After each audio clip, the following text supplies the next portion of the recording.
right. Welcome to episode 4 of Locked In. Today we're getting locked in with my good friend Saeid. How's it going, Saeid? Yeah, it's going good. I'm happy to be here. Thanks for having me. Thanks for being on. We're very happy to have you. Yeah, absolutely. I think the first thing we wanted to talk about today was finding purpose, finding success. What does that even mean to find it? And you had some thoughts on that for us, or? Yeah, it's an interesting topic to me. Do you feel like you've found purpose and success? That's a tough question. Okay. Maybe I shouldn't interrupt you. I think I've developed some thoughts on it, and maybe I can develop more thoughts on it. But I've noticed that there's all sorts of different ways people define success and meaning, and you notice it when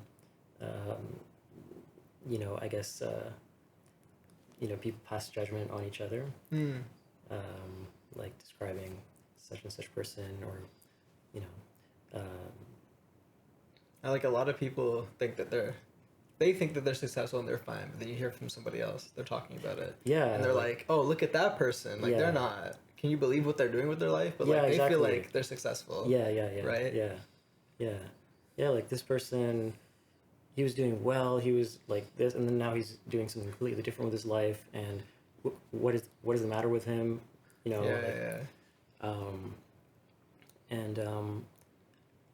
And maybe it's that something's going wrong with that person's life, or maybe it's just that their sense of what matters and what defines success, or what defines their purpose is different for them. And it's interesting to think about the different ways that it can be defined, and then sort of challenge yourself every now and then and think about what it means to you. Should you change what you think success means or purpose means to you? Are you holding on to some definition of it, but living with a different definition of it? And then do you have a conflict internally? And maybe that's maybe that's the source of trouble sometimes. No, it's definitely definitely changed a lot for me. Yeah. Over the years, and I think often in the past when I was that person looking at other people and being like, oh, why is this person doing that? I think there's a few things going on in my head at the time. Yeah. And I think I do that a lot less now, because I'm much more comfortable with myself, and I feel like I'm a lot more successful, at least under mine. But I think I was unhappy with my own success, given the version of success that I was taught to follow.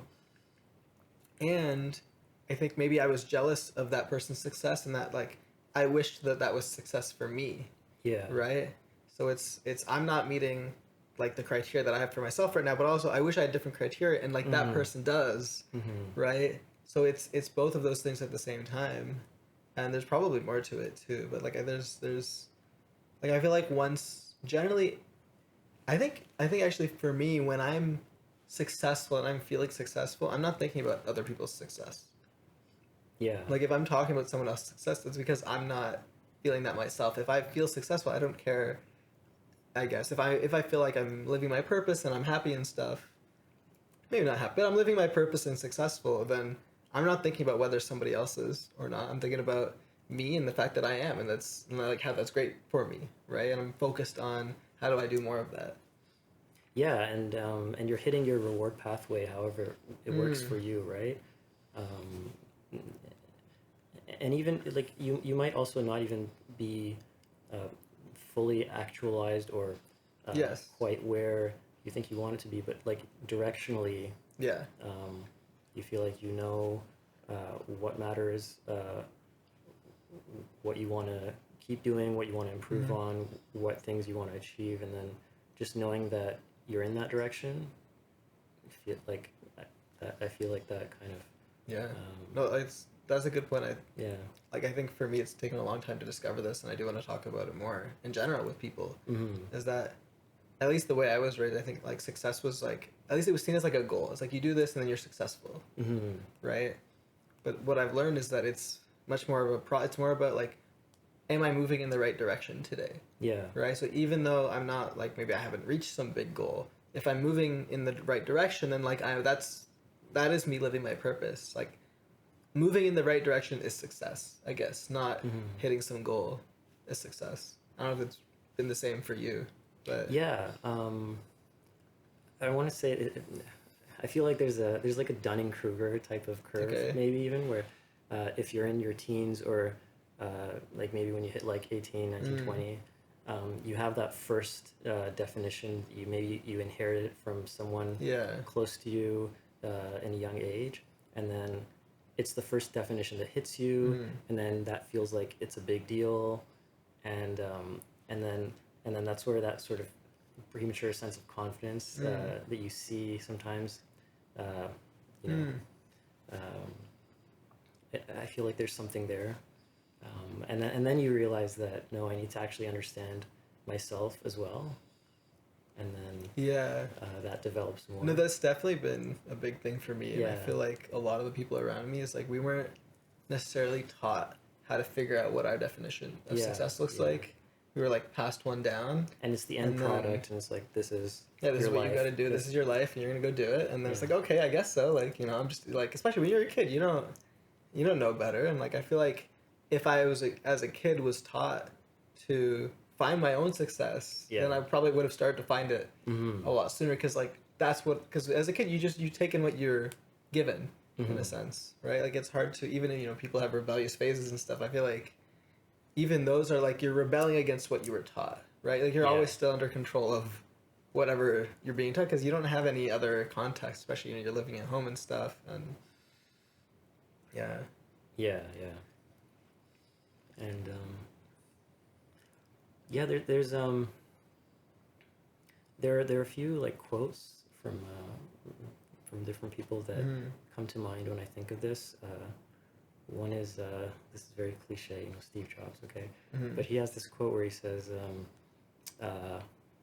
sometimes you can there's some point in your life when you learn that you don't just have life is not just this thing that you pass through and it happens to you. You can also do things and interact with the world, and then push something, and then something else pops out, and then you get a sense of agency from that. Like,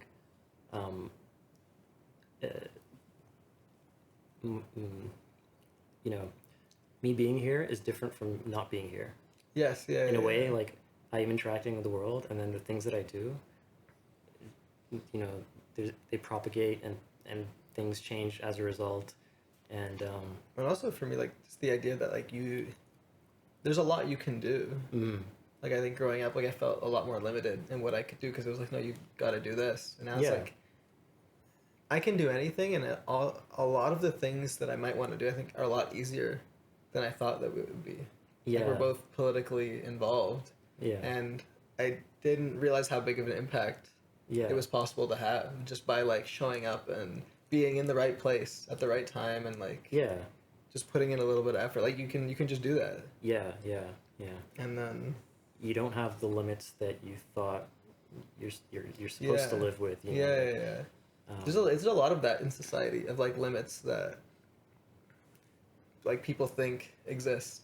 I guess, like, even I was just heard recently about some people, they were doing some kind of project in a forest, and they needed some way to power the event that they wanted to host there, and they didn't have access to any kind of large battery, but they're like, a Cybertruck would be like it would be cool for the vibe, and like, it has a huge battery, we could power our event. And they're like, how do we get a Cybertruck? Cybertrucks are pretty expensive to rent.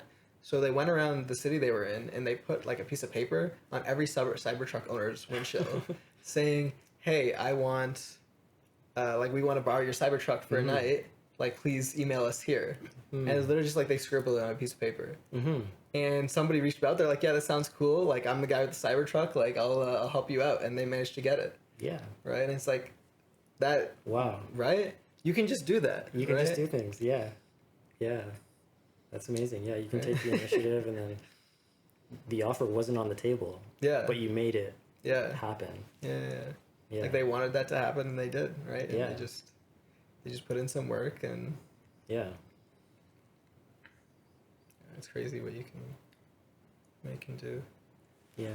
I do want to tie that back to, we started talking about like purpose and success, and I guess for me that opens up the idea of what success can look like, right? And I think the idea of you can just do things and this is what success looks like, I guess, are very tied together. Yeah. Because why would I do something if it's not going to make me successful and purposeful? Like, there's no point of doing it. I'm not even going to think about, oh, I should go put a piece of paper on everybody's cyber. But like for those people, hosting that event was success for them, right? Yeah. And so it changing their idea of success also probably changed their idea of like what are the things that I can do? Because they're like, well, I want a Cybertruck. How do I get that now, right? Yeah, and I think of the deterministic part of it as like, if I want to really understand what it is to me, what the answer is, there's all sorts of things, right? Maybe you say, after a number of years, I want to have made a lot of money. Maybe it's maybe you want to have just a lot of friends. Maybe you want to build like some kind of social group or community. Maybe that's you see that as or some kind of product, or you want to really advance science in some particular kind of way. I don't know, countless other things I can't think of right now, maybe. But I always think about like what's a good question to ask to come to the answer for that, to arrive at the answers for that question. Of like, what does success look like? What is success to you? What is a better question to ask? Yeah. Well, I know, like, for me, I think the question that I ask is, what do I want today? So I don't think about, do I want to make a big friend group? I think about, hey, I met this person and I want to go spend more time with them, right? Yeah. And then I end up making them more of a friend, and I think, hey, it would be cool to introduce this friend to this other friend I know, and then I try and like have an event where I invite both of them. Yeah. Right. And I think to me it's about, because like we were saying earlier, like it's not about the like big end goal, it's about the day to day, and it's about the like purpose is something you're doing, right? It's not something that you've achieved. Yeah. And so I think about, what am I doing today, and like I guess what would be purposeful today. That's not the question I ask myself. I guess the question I ask myself is, what do I want to do today? Or if I have like some options of things I could do, I say, which of these do I want to do and which of these do I not want to do? Right? And if I don't have enough options, then the thing I want to do is find more options of things to do until I have a list of things to do. And then, or maybe there's something that I want to do and I don't know how to do, then the thing I want to do right now is figure out how to do that, right? And maybe I won't do it. Maybe I'll go figure out how to do it and realize, actually, this is too hard to do and now I don't want to do it. That's good though, right? That's still like the journey of figuring out that I don't want to do that was purposeful. Yeah. In that sense. And to me, that's been like, it's like very like mindfulness, live in the moment kind of stuff, and just figuring out, what do I want right now? Yeah. Because maybe you feel a lot better about life. Yeah. So looking at, the next increment of everything. Yes. Looking at the next step of everything. Yeah. And then comparing what you want to do, which direction you want to go into. It's all about like the next increment, the next step, the next thing. I think to me that also has made me a lot less paralyzed in what I'm doing, because when I think about like that really big thing, it sounds like, oh, it's like, that's so hard, right? But then when I look at like, what am I doing, just like the next increment, that sounds pretty easy. Like I could do that.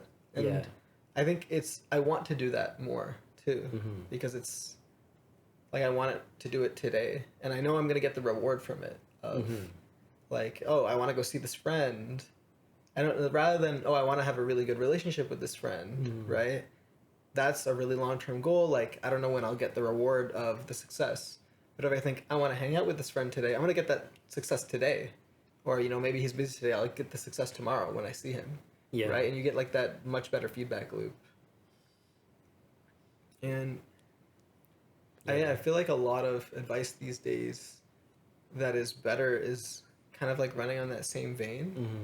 Like, even for whatever reason, I just thought about one of Jordan Peterson's rules is like, you got to make your bed every day. Yeah. I feel like it's not about making your bed every day. It's about like doing something right now that's going to reward you right now. Yeah, taking one step that you can definitely finish. Yeah. And then the dopamine hits. Yeah. Your life is better. Yeah. Yeah. You did the thing. You did the thing. Life right? Yeah. Even if it's a small thing. Yeah. Yeah. Right? So yeah, it literally could just be, you know, hanging out with your friend today, right? And like, you did that. Yeah. You're a little bit closer with him now, right? Are you best friends? Maybe not, but you're a little closer to that, and you had a good time today, hopefully, with your friend, because you want to be his friend. If you didn't have a good time, then yeah, different story. But now you know that he's maybe not the best friend for you, so now you can go hang out with someone else. Yeah, but you still did the thing. Exactly, you did the thing, right? Well, if you do the thing, like if you do the thing, all outcomes from that are good. Yeah. If you don't do the thing, it's always bad. Like, you just have to do things. Yeah. Yeah.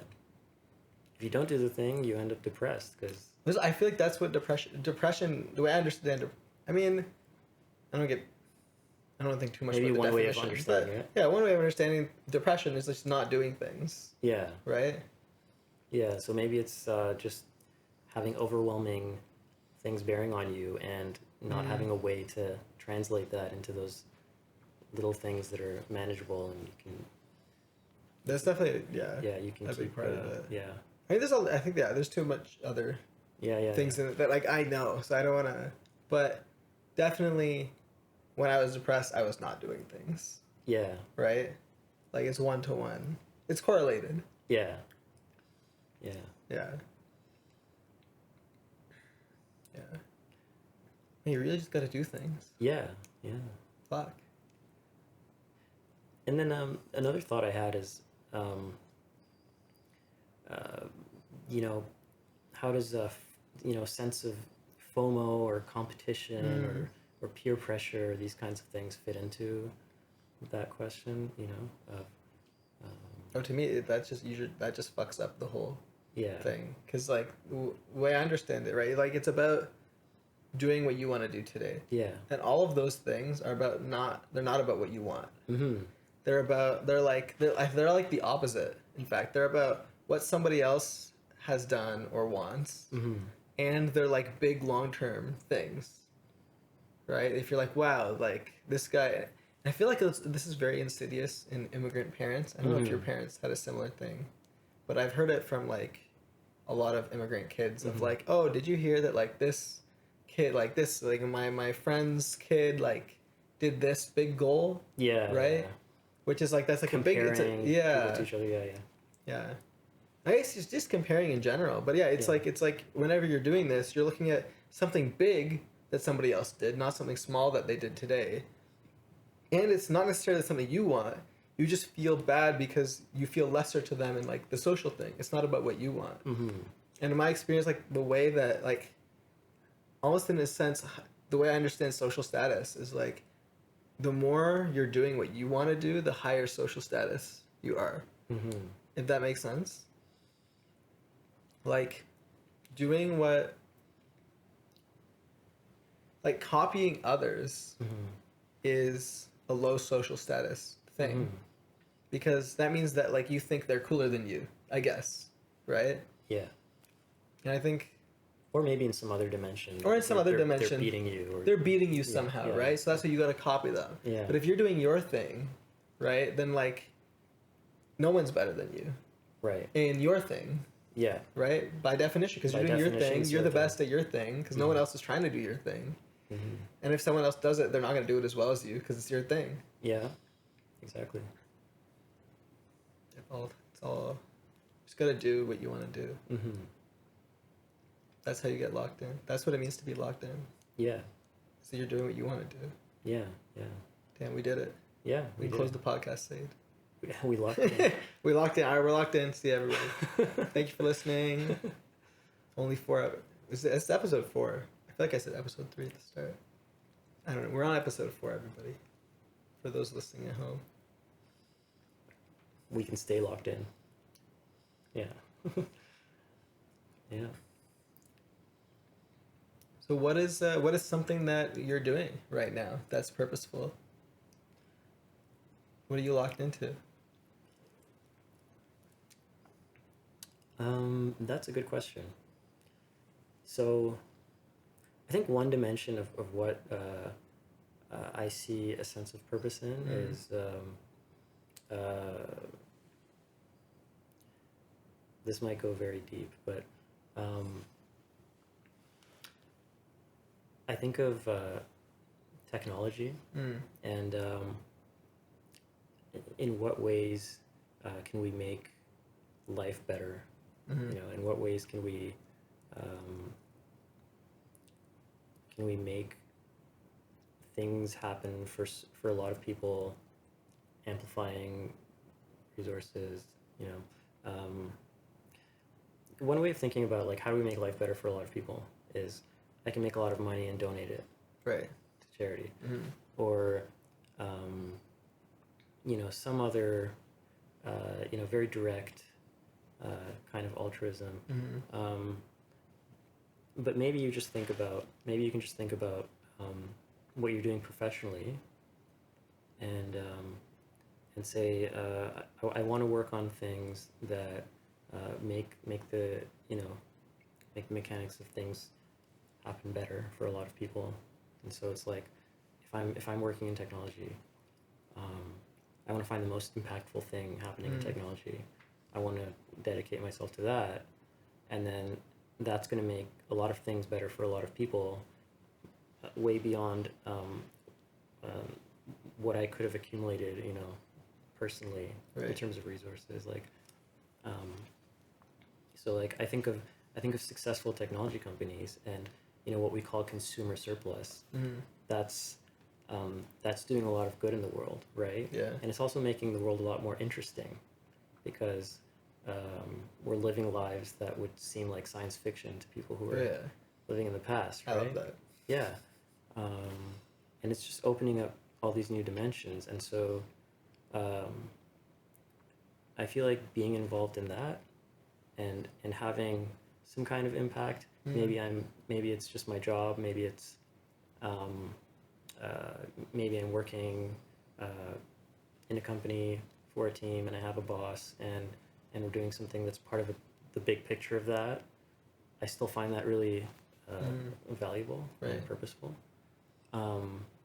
Maybe I find an opportunity to become an entrepreneur and start something and grow it, and have an impact like that.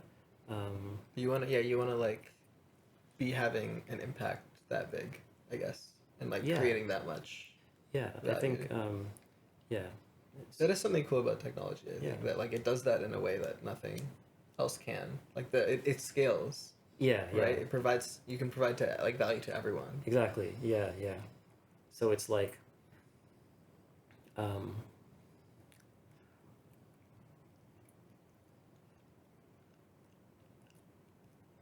never mind. I'm not gonna go there. Are we not gonna go? I was just gonna talk about like some cliche Silicon Valley tropes. But, you know, making the world a better place. Yeah. If anyone's seen the show Silicon Valley. That's a good show. Yeah. It was a fun show. Yeah. Yeah, I think an unironic definition of that making the world a better place. I think instead of the meme corporate vision. Yeah, I think there's definitely something to that. Yeah. In reality. Yeah, I agree. And, well, it's like I think that like, you know, in the show they use it as a joke, but like there's a reason people started saying that, because like they thought like, oh, I'm making the world a better place, and then, you know, some people maybe that weren't making the world a better place started just taking it and saying it anyway. And then everyone started saying it, and then who's actually making the world a better place, who's not? It's just like a meme at this point. And then, you know, the show satirized it, but like there is some people who truly believe, probably a lot of people that truly believe they're making the world a better place, right? So. Yeah. Um, You know, I genuinely think more of these people are making the world a better place than we like to like mock them Mhm. for. Like most, I think most people talk about like bullshit jobs and stuff, but I feel like most jobs in society are contributing something of value. And I know, like I think a lot of people they Yeah. talk about a lot of jobs as like this is not contributing something, and my job's not contributing something, but like your job probably is. Like Yeah. I think if you really think about it, like your job is doing something. Like there's a reason somebody's paying you to do this, and it's actually important that that happens. Like if Yeah. it doesn't happen, you know, like even it doesn't not the fact that somebody else like if that wasn't happening, there Mhm. would be some kind of problem in society, right? Yeah. So like I know for me, my job is kind of monotone in some ways. Like it's not super interesting. Mhm. What I'm doing is just helping data flow from one place to another and Mhm. making sure it does that efficiently and properly, and no data's lost, everything makes sense to people. But it's actually really important that this work gets done. Yeah. Even though maybe it's kind of like boring looking data, like that data represents something real about somebody's life. And Yeah. there's a reason that somebody's tracking that, because if you know this number goes up, then like we got to change this, and if that number Mhm. goes down, then like we got to change this, right? And Mhm. like on you know in my job I'm like, okay, like you know this number we gotta you know this number's got to look like this and that one's got to look like that, and these letters have to look these letters have Mhm. to be capital or something, I don't know. But if that isn't happening, then there's real world consequences to that. And I think Yeah. if more people like thought about their jobs that way, they'd realize like actually like this is important work for society to function, and for society to function means like you know we can buy our couch, we can buy podcasting equipment, we can buy books, we can buy what like you know water. There's water in the pipes. Yeah. Like There's a big picture to it. yeah, Yeah. yeah, yeah. Like I was just listening to Mike Israetel. He's like this bodybuilding Mhm. influencer guy, Mhm. but he was talking about like what he sees as humanity's role, Mhm. and he was calling it his new religion, which sure, but and the idea is just that like we got to work together to enhance our own survival Mhm. and like help everybody else live, I guess. And your job probably does that. Yeah. Now, like I'm sure there's some jobs that are just like pure corruption or something, but the vast majority of jobs are doing something to make other people's lives better. And Yeah. Absolutely. I think like that's how he describes his purpose, and he's like that's what everyone's purpose should be. And most people like you already are kind of doing that, and I think you could be more fulfilling than that. But Yeah. Definitely. Yeah. Um, I mean, you can always look at the thing you're doing and try to, you know, find the negatives or find something you don't like about it, or uh, think about the harms that are involved, or whatever. yeah, But there's also that way of looking at it, that it's probably something that someone needs. It's probably you're probably serving a purpose, and that has value. mm-hmm. You know, you have some role in something that matters, and Mm-hmm. if you look at the big picture, you'll see it. Yeah. Um, there's also another quote. Mm. It's like the question of what important truth do you believe that not very few people agree with you on? This is Okay. from Peter Thiel. Mm. And I feel like sometimes thinking about that is Mm-hmm. very interesting, because even if you're not thinking about it in the context of, you know, technology, jobs, maybe it's politics. Like Mm. what drew me to politics is like, if you see a problem, if there's something that something's, you know, going wrong, and then you can get involved and turn it around, Mm. or somehow you not being there would be different, you know, in a very bad way. Like you want to be involved to make something known, fix a problem that you see that can be easily solved, but no one is solving it, Mm. or you know, that's another way of finding a sense of purpose. Maybe it's like, what can I do that if I don't do that, no one else is going to do that? Like, Right. what is going to give you a sense of agency? Yeah. Yeah. I think yeah, you know what? To me, that has been the place where I get the most purpose Mhm. out of it. Like I kind of have like my, my stable job of like, this is providing value and purpose. But then I think that's where I found like the most, that's where like the purpose excites me, I guess, is, yeah, like what is something that no one else is going to do. Right. And it's like, if I don't do this, it feels like nobody will, at least, or at least it feels to you. Right. Maybe because you're going to do it slightly differently than other people would. Right. But I think that's enough to really give you that bigger purpose, I guess. Yeah. Or maybe you have a unique perspective that, Yeah. For whatever reason, has been neglected, or, Yeah. the current status quo isn't doing it the way you think should be done, or. Yeah. I'm just thinking about purpose. I had a lot of thoughts about purpose in the last few months. I don't know if they're...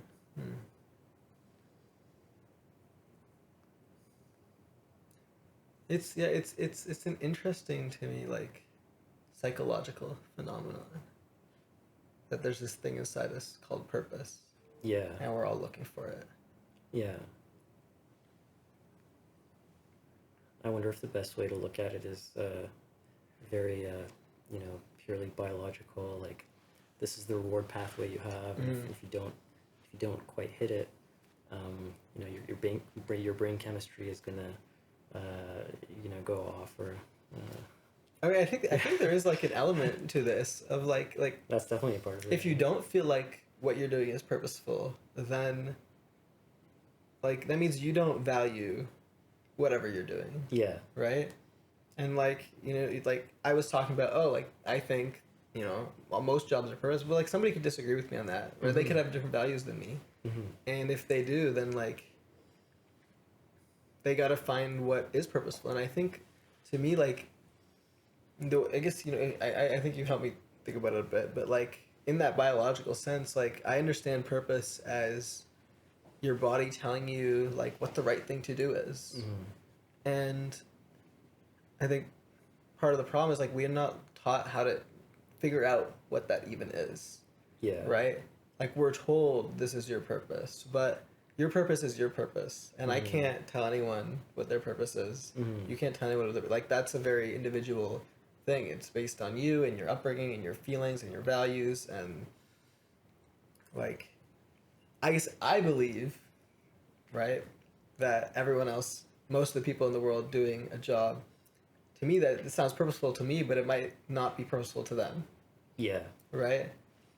So that's my perspective on purpose, and for all those jobs I'd be like, I think I would have some purpose in it. I think I want more than that, but you gotta figure out like what your brain chemistry thinks purposeful is, because that's a signal from your your body, your brain, like of evolution. Like this is what you're supposed to be doing with your life.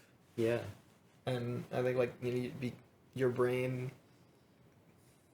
Like your brain is a self-correcting machine in a sense, in that it's not going to let you it's not going to let you be not purposeful for very long, right? Because either you're going to self-course correct and start doing purposeful things that you think are purposeful, that your brain is like, yeah, we're on the right track, or you're going to get depressed and just stop doing anything. Yeah. Right? You're going to get that negative reinforcement of like, we're not something's going wrong, you know. Like eventually, you're either gonna give up or you're gonna get back on track, right? And then you can't. I think it's interesting how long I think people can stay in the unhappy place for, but like, if your body is telling you that you're not doing the right thing, then you got to stop doing that. You got to go figure out what the right thing is. Yeah. And I think that's what it's interesting because I'm like a very science guy, but I've started to get like woo. And I'm talking about, you gotta like feel it in your body and stuff, and right. And I think part of that is just like your emotions. Like if you're sad, and you feel sad, like that's not you. That's you should look at why. Maybe it's because your pet died. In which case, like fair, like you should probably be like you should be sad. But like if it's because you go to your job every day and your job makes you sad, then like you should do something. Yeah. Like the emotion. The emotion is telling you something. Yeah. Right? Your body, your feelings is telling you something about your perspective on the world, right? So when my cat dies and I feel sad, Mm-hmm. then it's telling me that I like loved my cat, and like, yeah, that's true, and there's nothing I can do about that now. But if uh, I feel sad about my job, and that's my body telling me that like I hate my job, Yeah. and like you can and you should do something about that, you know. Yeah. But like I feel like we're taught to just do the thing that you're supposed to do. Yeah. And like it's, you know what, I know we want to talk about money a bit too, and I think this ties into it for me. Yeah.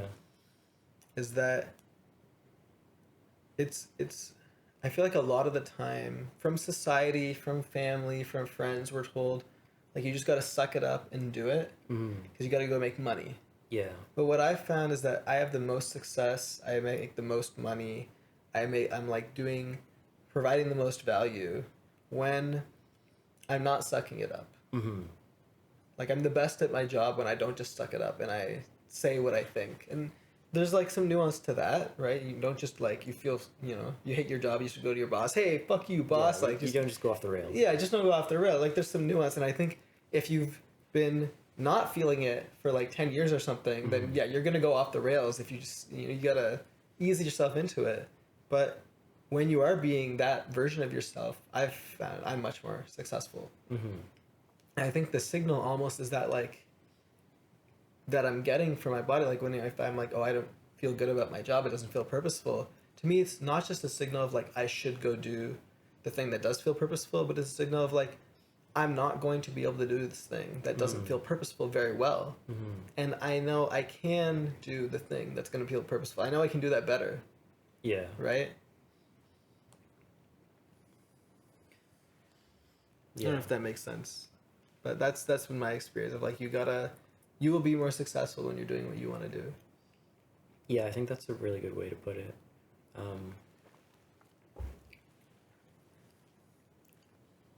I guess it's that if you don't have your heart in it, Yeah, then you know, everything suffers. And exactly. Yeah, it's not just your unhappiness. It's Yeah. it's also that, you know, you're just gonna have a harder time. hmm And Well, even just like I've heard about people. So like I think like they like their job, but Mhm. they were working there because they need the money, mm-hmm. and so they're scared of like putting their heart into it because they're like, no, I got to be like a good cog in the machine, Mm-hmm. right? I can't put my heart into it. And once they have like a lot of money saved up, and they're like, man, I gotta just make money. I gotta save the money, and then I can like feel secure. I don't have to worry about money anymore. And once they have that money saved up, then they're like, you know, I actually do kind of like this job. Now that I feel like secure, I'm gonna put my heart into it now because like fuck it, like I got the money. I don't need this job. Yeah. And then they like instantly get a promotion, Mm-hmm. right? Because now their heart's into it, and they're like, oh shit, like I could have been doing this Yeah. the whole time. Yeah. Like what, like I could have saved up the money to like get to this feeling earlier Mm-hmm. if I was putting my heart into it in the first place, Mm-hmm. right? So it's not even that they were doing the wrong thing, it's they weren't putting their heart into the right thing, which in a sense is doing the wrong thing. Like in the moment, Mm-hmm. they weren't doing the right thing because in their moment they're like, ooh, should I like put my heart into it or should I like step back? And they're like, I'm gonna step back right now, Yeah. right? And that was not like the purposeful thing for them to do, even though they liked the job. Yeah. Yeah. I guess acting with inspiration Mm. can probably, you know, bring out the best. And, Yeah, yeah. I've found that it does Mm-hmm. a lot more at least. Yeah, like there's nuance to that, right? But Mm-hmm. don't just jump up and start doing it if you've never done it before. But Yeah.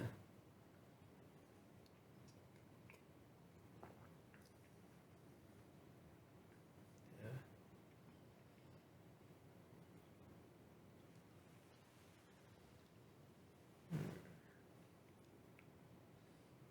By the way, we can always edit out. I will do some editing for like the silence. Yeah. But do you want to hop to money? Yeah.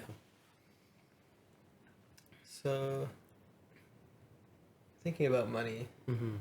some more, I think you were saying that, like, why I guess I was thinking about exactly what I was just saying. It's like in that person thought, I want to have money so that I can be financially secure. I want to make more money for that purpose, and then I can start to put my heart into things. Yeah. But it turned out that, like, putting their heart into things improved their job performance. So really, they didn't need the money for that. Yeah. Right? So I guess, like, I know you have some thoughts on this, but, like, why, what exactly is the money good for? And obviously, you know, like, they're paying their bills, but... Yeah. Yeah, I mean, there's a way of looking at money as it's a way to pay the bills. You have to make money. You're either born into a lot of wealth, maybe you don't need money, or you need money, or um,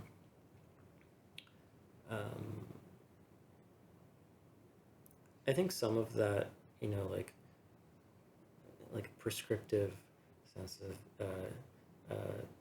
you know, now you're an adult, you have these responsibilities, some of them are financial, you need to take care of yourself, you need to take care of whatever in your life. That's a view of money.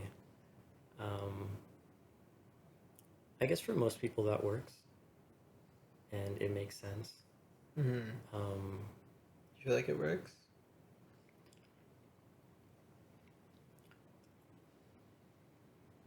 Yeah, I think there are a lot of you know, people have different ways of thinking about money. You shouldn't save money. You should spend money. You need to be generous. You need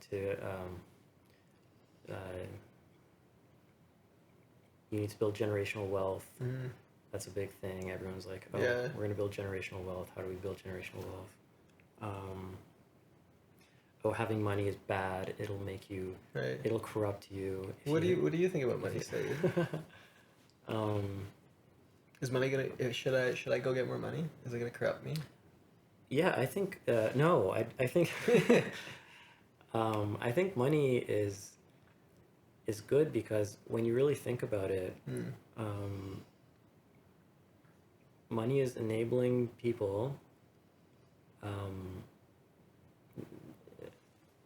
to have their needs met, to be able to facilitate others' needs being met, and also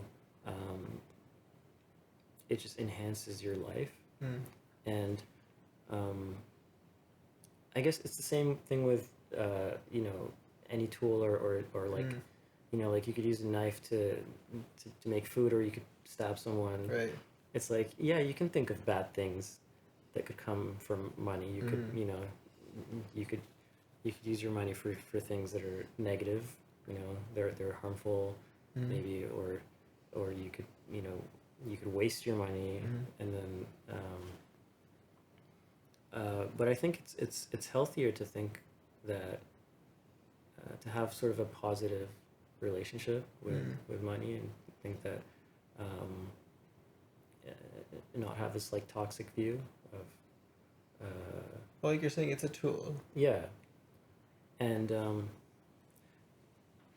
there's a way of you know, there's like this common meme of like, you know, if someone's making money, it's like a zero-sum thing.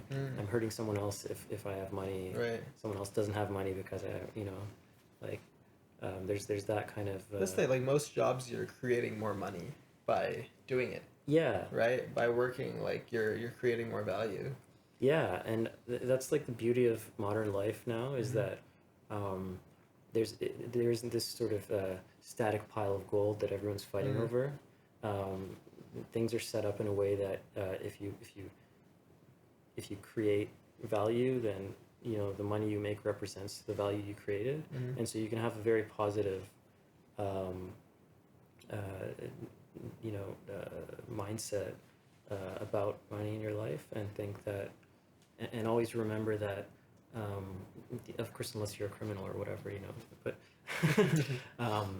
that if you're making more money, that's not a toxic, it's not a bad that doesn't make you a bad person. You should always think money is good, more money is better, and you should just make sure you're not you're not doing things that are like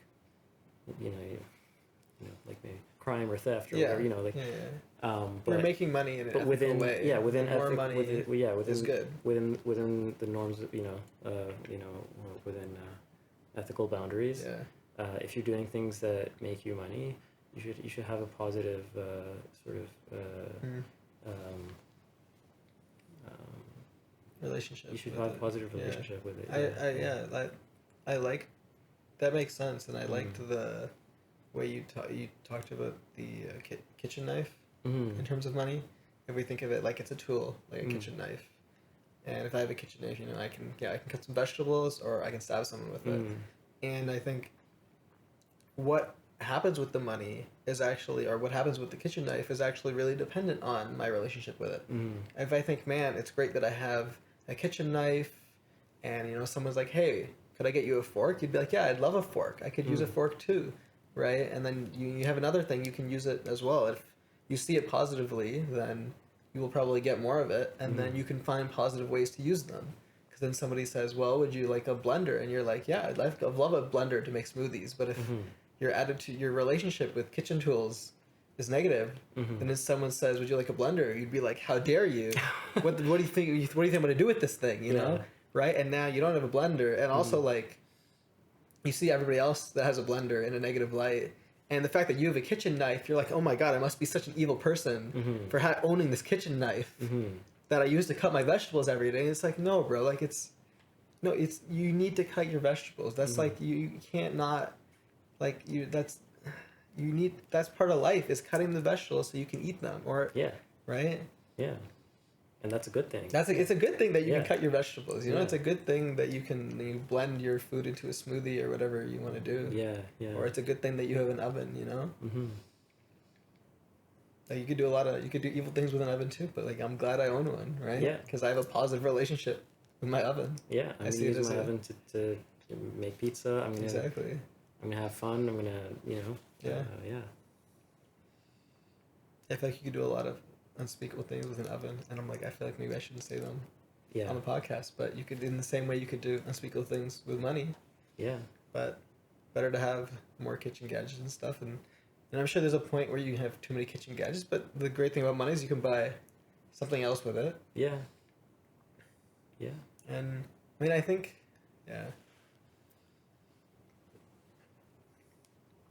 it's a tool. And the tool depends what you do with the tool. It depends on your relationship to the tool.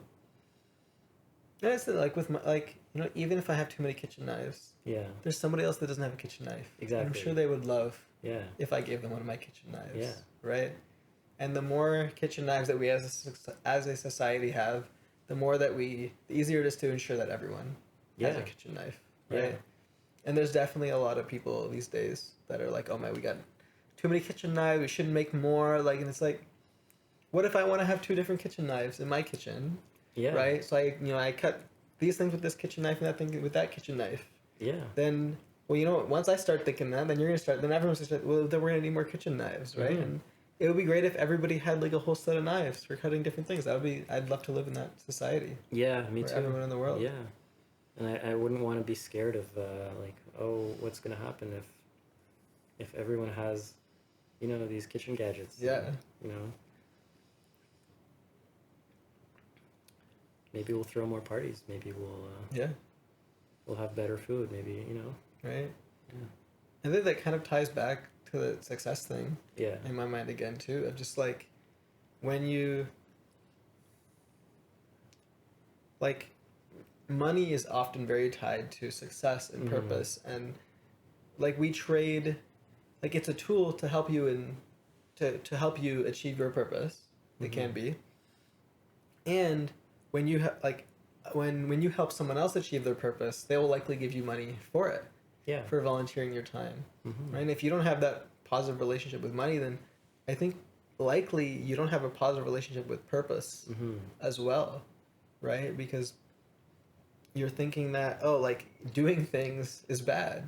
Right? having more things is bad, because doing things in like I could do bad things, you know, right? And it's a bit like the whole relationship Yeah. has like it's your, in a sense it's about your relationship with like existence, Yeah. Yeah. right?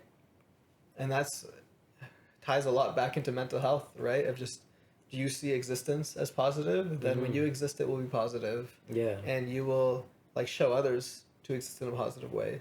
Yeah. And if you see existence as negative, then your existence will be negative, and you will teach that to others, and Yeah. then you will expect that out of others, and we just bring us all down. Yeah.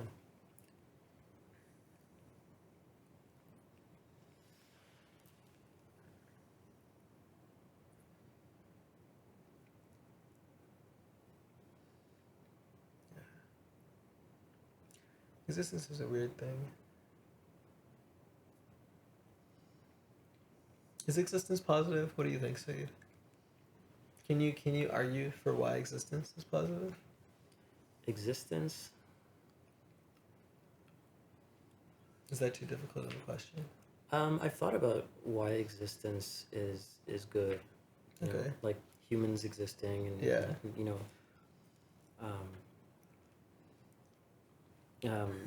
I think the first time I thought about it was you know, when I heard of Malthusians. They said there are too many people. Yeah. We can't have so many people. We have Yeah, to have. yeah. We need to limit the population, and that gets you thinking. You know, is existence positive, or like Yeah, should humans exist? Should we? I guess that one way of looking at it is if you extrapolate and think, if there are fewer humans, or much fewer humans, would the world be more interesting, or less interesting? And it would probably be less interesting. Like, fewer humans means fewer problems being solved, and you know, less of the things we like about life existing. So, you know, fewer opportunities for friendship, and fewer. I guess where I'm going with it is all the dimensions of existence that are positive. Right. And if you think about Okay. All of them. the Yeah. ways that you know you interact with your surroundings, your relationship with other people, or the impact you have on the, you know, maybe you live in a city, you being there, what does that do exactly? Yeah, well, like, yeah, there's so many things that I guess are positive that humans do, right? Yeah, yeah. Like, yeah, we hang out with friends, like, Yeah. we design our place to look nice.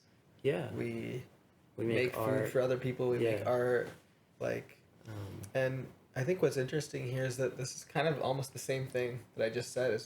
So I was saying that, like, do I think of my existence as useful? We were talking about, like, do I think of like money as useful? As do I think of money positively? But I think it's almost the same thing here of when I'm saying, do you think of existence positively? Or I guess human existence as positively, then it's almost a self-fulfilling prophecy. If you focus, when you're thinking about humans, if you focus on the good things about humans, then you will see humans as good, and humans will do more good, right? If I'm thinking all day about humans are great and humans do great things, and I want to do great things, then I'm going to do great things, and I'm going to encourage the people around me to do great things. If we all think that way, then we will all be doing good things.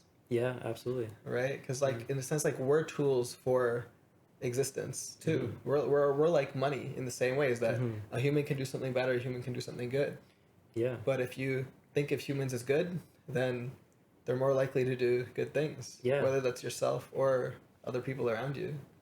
Yeah, and money is expanding those good things, right? Yeah. Like, well, yeah, money is a tool for us. Yeah. So, yeah, we're tools of, like, existence to do good or bad things, and money is our tool to help us do more good or bad things. Yeah, so it orients all of our resources in a way that like we're making all those good things happen through money, right?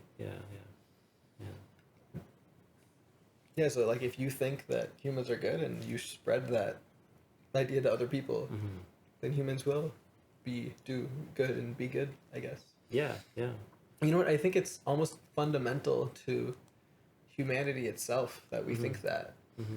Because like it's like we're evolutionarily selected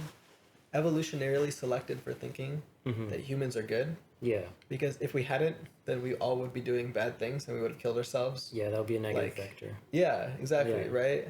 And we all would have just like murdered each other a long time ago. Yeah. But for centuries and ages, humans have thought, no, humans are good and there should be more humans and humans are doing good things. And so by thinking that about ourselves, you know, that's how we've lived our lives, and then humans have been good. Yeah. And obviously it's not perfect. Evolution is not perfect. You know, society, life is not perfect. Existence is not black or white. There's always nuance. But if we hadn't been positive on net, then or we hadn't thought we were positive on net, we wouldn't be positive on net. Like we wouldn't even be having this discussion in the first place. Like you can't have a species survive that doesn't, on average, amongst all of its members, think that it's positive and that it should exist. Yeah, and I think having some kind of a concrete image in your mind of what human prosperity looks like is also helpful. Like for me, I think about what does it look like when people are thriving and people are prosperous and good things are happening. What does that look like? And that's sort of the source of a lot of my ideas. Like I think good cities are good because that's what it looks like when a lot of people are thriving and maybe millions of people are living in a city and they're living very enriched lives and they can do all sorts of different things that they couldn't if they weren't living in this big city. Well, and like even just living in a city, when I go for a walk, I get to see that. And people are like, "Oh, you're going for a walk is like so good for your health." Like, but I feel like if you went on a walk through like a dump, probably wouldn't be that good for your health, right? Yeah. But when you go outside and you see people mingling and chatting and hanging out, right? Then like you're like, wow, humans are so positive, and then it makes you think about that and reminds you of that. Yes. Definitely.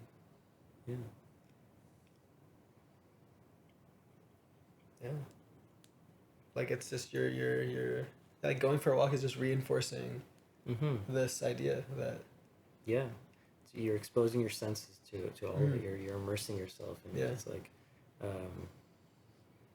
appreciating the beauty of life and appreciating your surroundings and how things are, it's interesting. I feel like as a kid I didn't understand beauty. I didn't really know what it meant. And I've been recently trying to think about like how do I discuss beauty? How do I talk to my younger self about it and explain it to him? Because I don't feel like anybody ever tried with me. I'm not sure if your experience was similar or not, but it was like I was like, oh, what is this beauty? People are like, oh, look at this, it's beautiful. I'd be like, sure, bro. Like I want to go play video games. Like. Yeah, that's still one that I don't have like a solid answer for myself. I mean, but I can say when I find something beautiful, I can still recognize it. But I can't put it into words. Maybe quite say what makes something beautiful. I mean, it is, I think, like an age-old challenge. So. Yeah. Maybe we can solve it today. Maybe. I believe in us. We can do anything we want. We're locked in. This is the Locked In Podcast. We're going to solve beauty. Yeah. Well, I I've been thinking about beauty a lot, as I said. I guess there's a basis of symmetry, or does it remind you of some abstract idea, or Mm.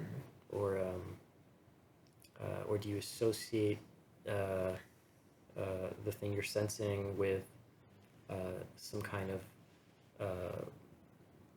you know do you associate it with something else that means a lot to you for whatever reason? Yeah, there are a lot of different ways I think something can be beautiful. I feel like those are almost like, yeah, those are like examples of how something can be beautiful.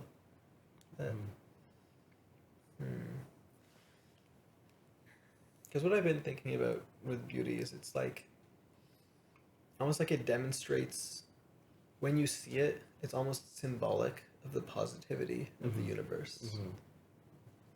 Is like it reminds you that the universe is positive in some way and somehow, and that's why, like, you know, beauty is subjective, because it reminds you of that. So like you were saying, like it brings back some memory or something like that, right? So that's I think that's is that a definition? Is that a good definition? That beauty is something that you experience with your senses that symbolizes the positivity of existence. I think that's a good definition. Is that a good definition? Yeah. Thank you. Yeah. And I'm having this thought where, you know, we think of the brain as a pattern recognizer. So maybe the things that we're sensing, we're activating some kind of pattern recognition pathway when we find something beautiful. It's like, this is similar to this other thing. And that thing it inspires a sense of beauty.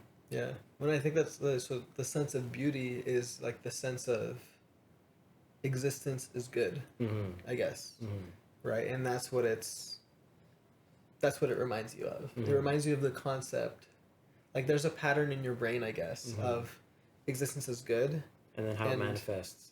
I guess it's a manifestation that resonates with your understanding of the concept of existence is good.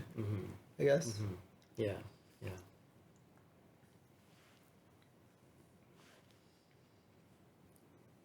Did we do it? I think we got pretty close. Yeah. I think that's a solid definition. Yeah. I think it's good because beauty is in the eye of the beholder. So I think your definition has to be like subjective. Subjective. Yeah. Right. Yeah. And subjective, objective definition of beauty. Right. Or an objective, subjective definition. One of those two. I don't know which comes first. Here. Yeah. But either way, it's got objective in there. So Yes. that means it's real. Yeah. Damn. Fantastic. Yeah. We saw beauty today. Yeah. Thank you, Saeid. There's the definition of beauty. You want to leave it off there? We're just over an hour. Yeah, we can. So, if you want. and normally we go for about an hour and a bit. Sure. I don't think we had too much to cut off. No, I think that was really All right. Thank you, Saeid. substantial. Yeah. Thank you, Saeid. I feel like solving beauty, we're pretty locked in today. Yeah, thank you for having me, Ramsey. Thanks I for agree coming with on. you. Episode 4. There you go, folks. Thanks for listening. Oh, like and subscribe. Beautiful. Hit the bell notification. You all know what to do, okay? I'm not the first podcast you've listened to. You've heard this spiel 100 times. Do all the things. Thank you very much. Please subscribe on every platform, ideally. We're on at least 6. If you could do it all of them, that would be much better. Okay, we got like Spotify, Apple, Amazon, the other ones, YouTube. If you could, you know what? I feel like, should we ask that? I feel like, is that reasonable to ask, Saeid? That is definitely reasonable. Saeid says it's reasonable. You should go on all of them and subscribe to us. Absolutely. Thank you so much. Yeah. See y'all next time, and stay locked in. So we finished up the recording and realized that we had a bit of bonus content for y'all to talk about. We almost started a new conversation, so we paused the conversation, started the recording again, and here it is. So I guess something that's on a lot of people's minds these days, including mine, is AI advancing so quickly, and a sense of existential worry or anxiety about are we going to become redundant as humans? Are we going to become the equivalent of like a house cat to the AIs?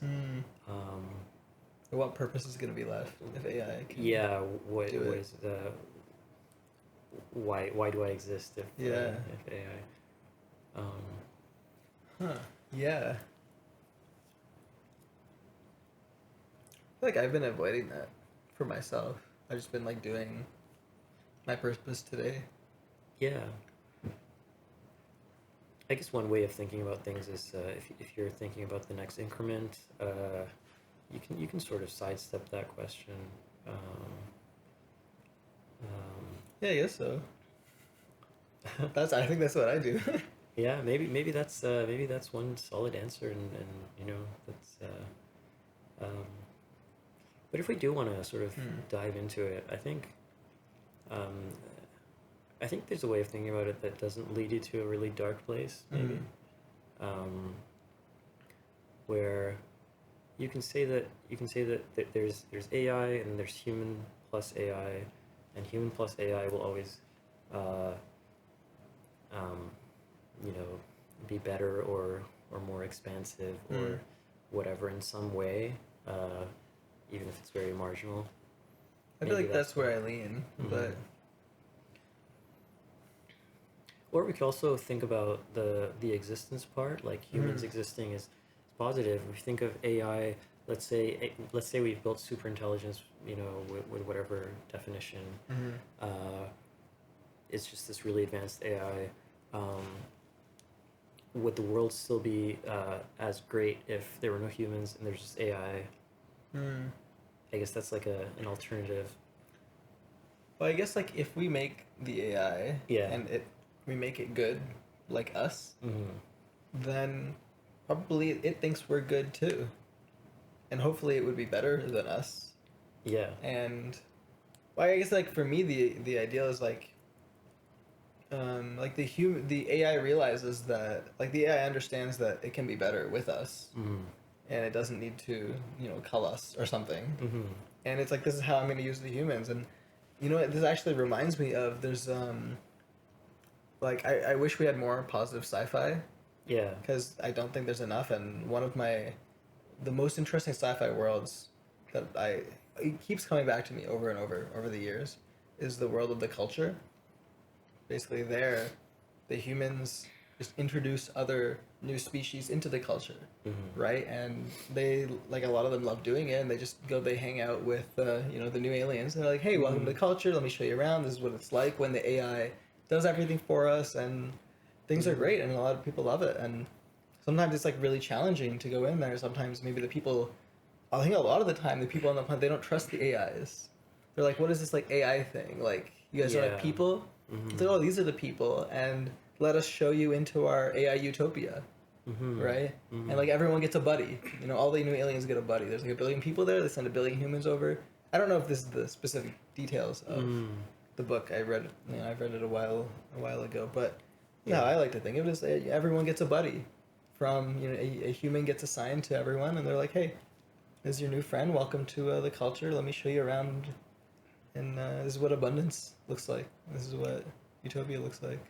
Yeah, and I guess that positive image of abundance and utopia is a positive image because it has the humans there too. So yes, that's true. So the humans are sort of the defining feature just as much as the AI is. Yeah, like if there was an AI there and there was no humans running around like with purpose, we wouldn't think of it as a utopia. We wouldn't think of it as good, right? Right. Yeah. Yeah. So I guess I have a long-term answer and a short-term answer, Yeah. but we have Maybe another example, this might be super abstract, but if you think of the Earth with no humans on it, and and there are just vast resources of like there's gold everywhere, there's like oil everywhere, there's all these things that you think are like, you know, very valuable, they're everywhere, but there are no humans. Is that something we aspire to? Probably not. That doesn't sound like a good version of the Earth, even though there's an abundance of all these material things there. Because there are no humans giving it a human face and the joys of life. yeah. That doesn't seem like Yeah, I guess like a positive. the humans give it purpose. Yeah. So, like our existence. Yeah. Is what gives it purpose, and I guess like, yeah, I guess if the AI is aligned, then it would also be interested in giving us purpose, and like, Yeah.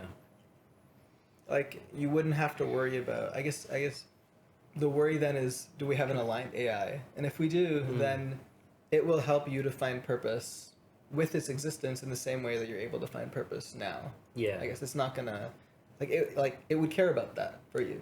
Yeah. It would be like, how can we find you purpose? Let's work on it together because I'm a good aligned AI. Yeah, right? yeah. And in that kind of world, the AI wouldn't be something that humans are competing with for whatever or it's not like an antagonistic entity where it's like you're at war with this other. I mean, if we are at war with it, then I think then we have purpose. We have purpose to. Okay, then we have purpose. Save ourselves from the AI destroying us, right? Yeah.